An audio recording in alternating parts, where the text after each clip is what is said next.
Can't talk here, folks. Like I said. I know someone.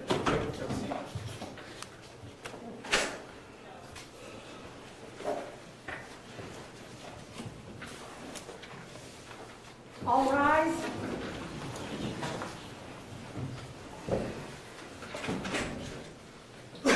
Hear ye, hear ye, hear ye. This honorable court is open pursuant to adjournment. The Honorable William T. McGinty presiding. You may be seated.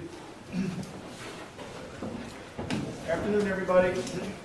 Afternoon, yeah. This is it, sentencing day. The verdict is already in, so now the only question is how severe the consequences will be. Notice how the judge carefully lays out the procedure. That's not just formality, it's about protecting the record for appeal and ensuring the sentence can withstand scrutiny. In cases like this, every word matters because what happens next will shape the rest of someone's life. Country, where decisions can be made in a courtroom based upon reason and common sense and not with violence. I believe everyone that has come to this courtroom has observed the requisite solemnity and respect deserving of the flags behind me. I trust it will continue today. The procedure we will follow here today will go as follows. After I go over some instructions right here, the state of Ohio will present victim impact testimony in any position on sentencing. The defendant's counsel will be given the opportunity to address the court, and lastly, Shakira Graham will be given the opportunity to address the court prior to the imposition of sentence. Just a brief review that the defendant was arrested for aggravated murder on February the 14th, 2019. The defendant was indicted for that murder on March 8th, 2019 and was arraigned on March 13th. Trial commenced on February the 18th, 2020. The jury received the case on Thursday, February 27th and returned its verdict in open court on Friday, February 28th. The defendant was found guilty of all charges of the indictment with the exception that in count one of the indictment, wherein the defendant was found guilty of the lesser included offense of murder in violation of 2903.02a. Furthermore, the defendant was found guilty of all the specifications which we refer to as gun specifications under 2941.14a and 2941.15a. The 1 and 3 year gun specifications that were contained in counts 1 through 7. The court is of the opinion that counts 1, 2, 3, 4, 5, and 6 are allied offenses of similar import, and that the prosecutor will have to elect which crime to be sentenced under. The court believes that counts 7 for grand theft and count 8 for receiving stolen property are not allied offenses of similar import. And Mr. Prosecutor, do you have which one you're going to be sentenced under? Thank you, Your Honor. Your Honor, we would agree with the court's position. We do believe that counts 1 through 6 are allied offenses. And based on this fact, Your Honor, we would be asking this court to sentence the defendant, Ms. Graham, to count 2 aggravated murder. Okay. Thank you, Judge. Okay, so before imposing sentence, Ms. Graham, I would note for the record that I will be considering the following at this hearing today. The record that has been made during the course of this trial and all proceedings, the oral statements that will be made in open court here today, the plea negotiations or the lack thereof, the victim impact statements, and any other information that I received during the course of this sentencing hearing. The court must and will formulate its decision based upon the overriding principles and purposes of felony sentencing, namely to protect the public from future crime by the defendant or others, and to punish the offender using the minimum sanctions that the court determines will accomplish those purposes without imposing an unnecessary burden on the state or local government resources. To achieve these purposes, the court has considered the need for incapacitation, deterrence, rehabilitation, and providing for restitution. The court must and has also considered the seriousness and recidivism factors pursuant to the offense and the offender pursuant to 2929.12 of the revised code. The court must and will ensure that the sentence being imposed does not demean the seriousness of the crime and the impact it has on the victim, and is consistent with other similar offenses committed by like offenders. Finally, the sentence is not based upon any impermissible purposes, namely the race, ethnic background, gender, or religion of Ms. Graham. Ms. Graham, do you understand everything I said so far? Yes, sir. Okay. Further, Ms. Graham, you may be eligible for earned days of credit under the circumstances specified under 2967.193. To earn credit is not automatic.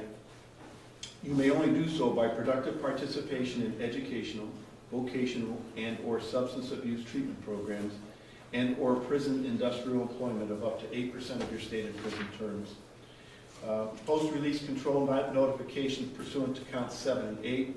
Post-release control will be a part of your sentence on counts number 7 and 8, and it's a discretionary period not to exceed more than 3 years. That means that the adult parole authority will determine if they want you on that particular reporting. Ms. Graham, if you should violate the terms and conditions of that post-release control, the parole board may conduct a hearing, and at the conclusion of the hearing, the adult parole authority could return you to prison for up to 1/2 of the originally stated sentence for that charge. Do you understand that? Furthermore, should you fail to report to your parole officer while on post-release control, you could be indicted by the grand jury for the crime of escape.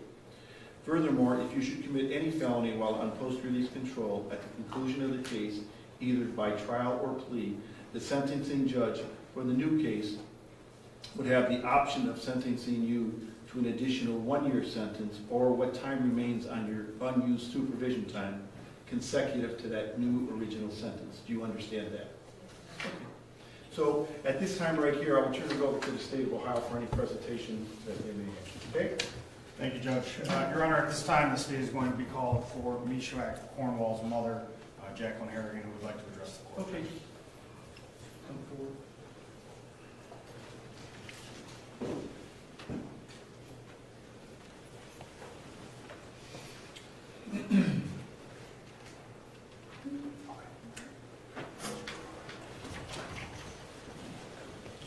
Afternoon, Your Honor.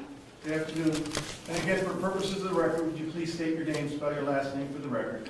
Jacqueline Harrigan, Harrigan.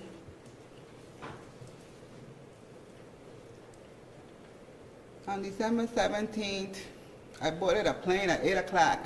My life was fine. I got off that plane around 9:30, December 17th. My life was fine. I put my keys in my side door, and as I entered my home, I found my 27-year-old son at the bottom of the stairs. That was the impact that affected my life until this very day, until the day I die. Meshach, I was blessed to be Meshach's mom. He was the best thing that ever happened to me.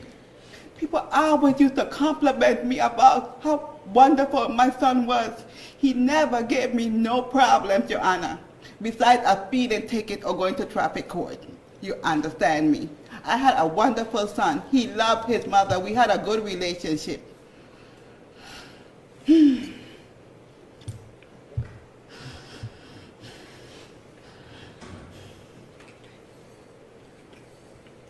Meshach was loving and Meshach was kind. He loved to laugh. He enjoyed going to work. He's the only person I know loved going to work. He was in the hospital for 2 weeks, and all he keep asking the doctor is, when are you going to relieve me to go to work? The doctor says, you're the only person I know who want to go to work. Most people ask me for days off. You asking me to go to work. That's how committed he was to his job. He enjoyed playing his PlayStation. He enjoyed computers. He enjoyed eating pizza. He enjoyed drinking different beers. I got turned on to Great Lake Beer because of my son. Every year a flavor come out, he brought it to the house. Our family is very small, Your Honor. My mother only had 4 kids. There's only 3 of us left. Me and my sister only had 1 child apiece. I lost my son on December 17th. He never forgot a birthday. He never forgot a Christmas. He never forgot a Mother's Day. He gave the best gift.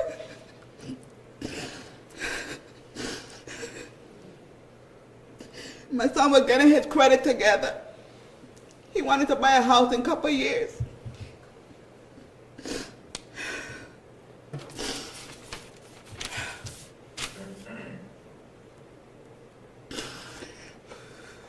Your Honor, my life right now is filled with sorrow, pain, an everlasting yearning for what I could never have back.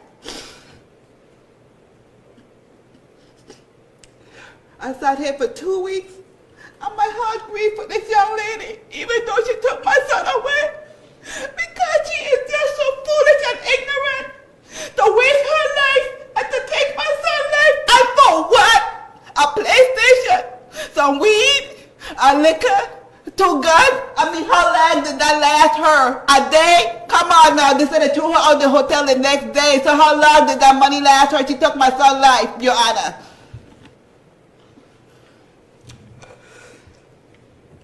I am asking the court to give this young lady the harshest penalty you can give her for taking my 27-year-old son. That's all I have to say, Your Honor. Thank you very much.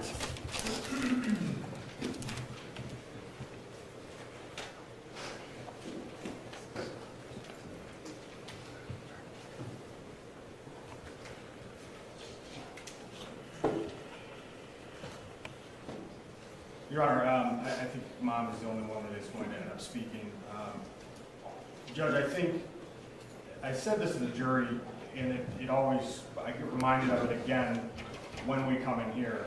So often we're worried about what the law is and how long somebody's going to go to prison and the gun specification and allied offenses, and we forget about the impact that this has on the people around our victims. A mother should never have to bury her son, and you know, sometimes it is somebody's time, somebody's sick, or somebody is ailing. This was a nonsense, clueless crime that happened for no reason. I know before this trial met, I sat and I talked with Ms. Harrigan and her nephew. Her nephew was there when Meshach was found, and as we were going through this, I remember this, and he said, Meshach, if she wanted the stuff, he would have just given it to her. Because that's the kind of guy he was. He wasn't a violent man. He worked, he liked to play video games, and he was conned. You see the text messages, Judge, and I'm not going to relitigate the case here, but it was clear that he was conned into believing that the relationship that he had with Ms. Graham was more than what it actually was. He was a mark, he was set up. And when she came to his house that night, she knew what she was there to do. And I don't know what led to him dying that night, but I know that certainly she was the one that did it. And I know that for what she got to take his life was just absolute nonsense. So often, Judge, when we sit here in front of you, we're asking you to do or to give a sentence that is for however many years, and we don't know a lot about the defendant or what happened there. You had the opportunity, Judge, to see every single piece of this, to sit and listen to every piece of evidence and see how it pointed to her piece by piece by piece, and how the other people that were alleged to be involved were eliminated based on DNA and cell phones and text messages and all of those things. But the biggest thing that I walked away from this case, Judge, and the biggest reason that I want you to impose a sentence that shows her just how useless and nonsensical her actions were, was a statement that she made during her hour and 15-minute statement that was littered with lies and inconsistencies. And it's very rare, Judge, that we get to say it and we have proof of it when we say that a defendant has showed no remorse. And in that hour and 15-minute statement, Judge, the one thing that kept popping up to me and kept being repeated to me were the lines that she stated. I don't know how to feel sad. I just met him. That was how much he was worth to her. That's how much his life was worth to her, that she didn't know how to feel sad because she just met him. Judge, Ms. Graham is a felon. She has a history of attempted robbery. She has a history of failure to comply with police officers. She's been sent to prison before, and this court has the opportunity to make sure that she never has the opportunity to do the things that she did to Meshach again. Ms. Graham is going to go to prison for life.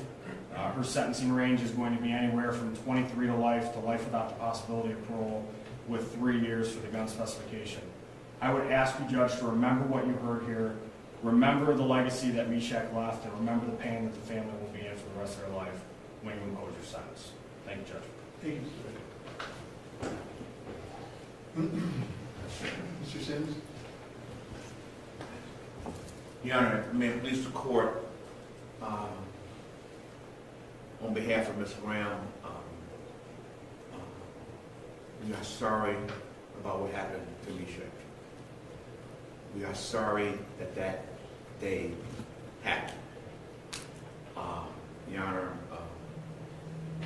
and as we sit here at different ends of the table, we sit here at different tables because we see the case differently. As Ms. Graham sits here today, she, again, is still insisting, Your Honor, upon her innocence in this case. And I think one of the things that the state of Ohio mentioned the text messages. And if you recall the text messages between her and Meshach back and forth, you saw the caring they had for each other. Judge, you sat there and you saw it yourself.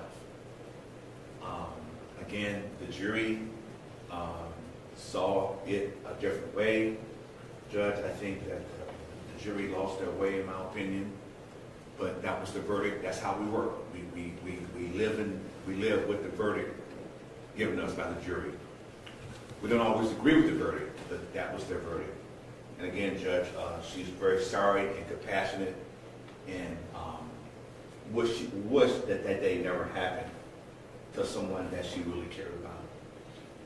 And Judge, again, she has a very modest criminal history, as you know, and we know certain sentences in this case, such as this case, are statutory, and she understands she's looking at a life sentence, Judge. But again, she has indicated to me she vows to appeal her sentence in this matter, Judge, and she vows to not stop fighting until she wins her innocence in this matter. And at this point, Judge, we throw ourselves upon the mercy of this court.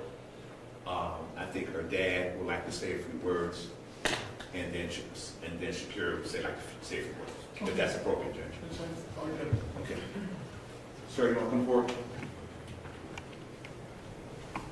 Yeah, come on, man, please.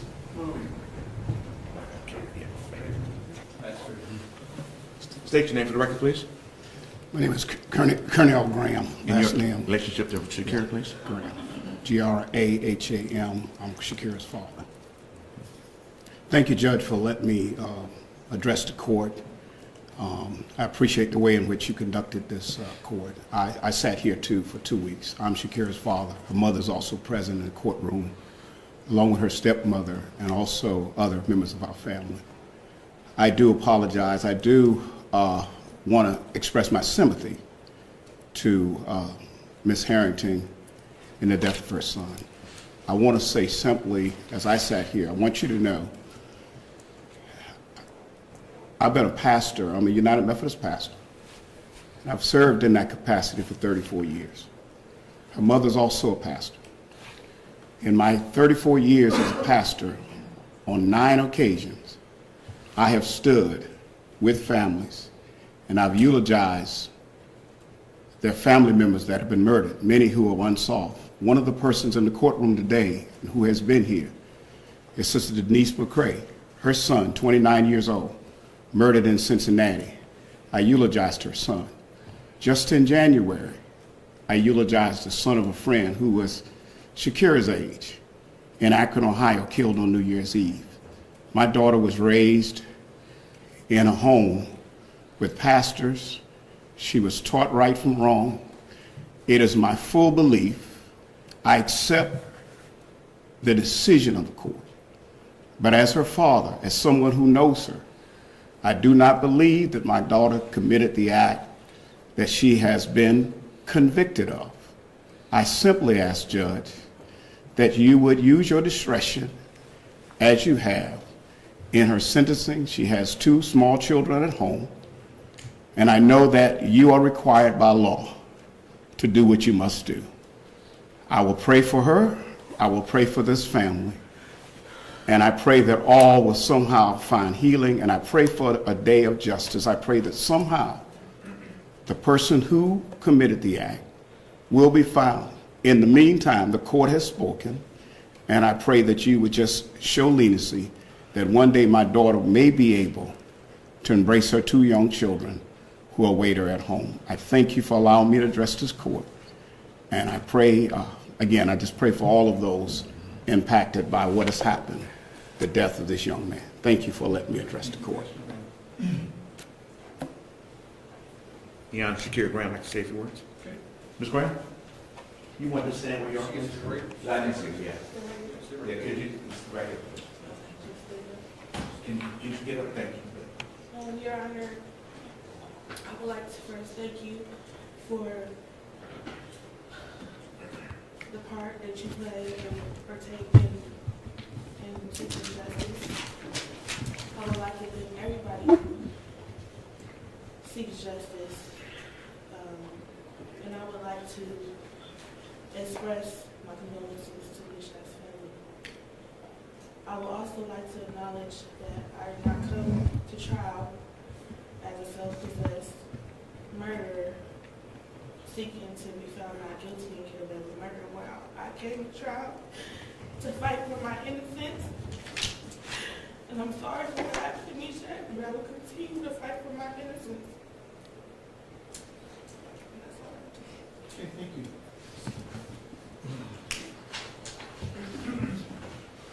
Oh, Your Honor, can I just now, not the appropriate time or not, but I would like to, just before I forget to do it, I'd like to move the court, Your Honor, to, because as she sits here, she is, of course, indigent, and I'd like the court to consider waiving all fines and costs, and as well as, you know, if you could put in the journal entry for her to be evaluated for any mental health issues that she have or may have, and that she received the appropriate treatment for those issues while she's in the confines of the state of Ohio. And again, that should be given credit for all they served. Okay, great. Yeah, thank you so much.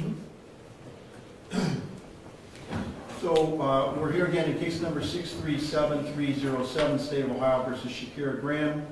In count 2 of the indictment, it is the sentence of this court for the aggravated murder of Meshack Cornwell that the defendant is sentenced to the Ohio Reformatory for Women for a term of life imprisonment. Life with parole eligibility after 25 years, plus 3 years mandatory for the gun specification. That means she must serve those 3 years first, and only after 25 years can she even ask for parole. Not guaranteed, just eligible. For the victim's family, this feels like justice. For the defense, it becomes the beginning of the appeals process. And just like that, 2 families walk out of this courtroom changed forever. 18 months at the Ohio Reformatory for Women. The sentence shall run concurrent to one another and concurrent to count 2 of the indictment. The defendant shall be given the time served in the amount of 373 days.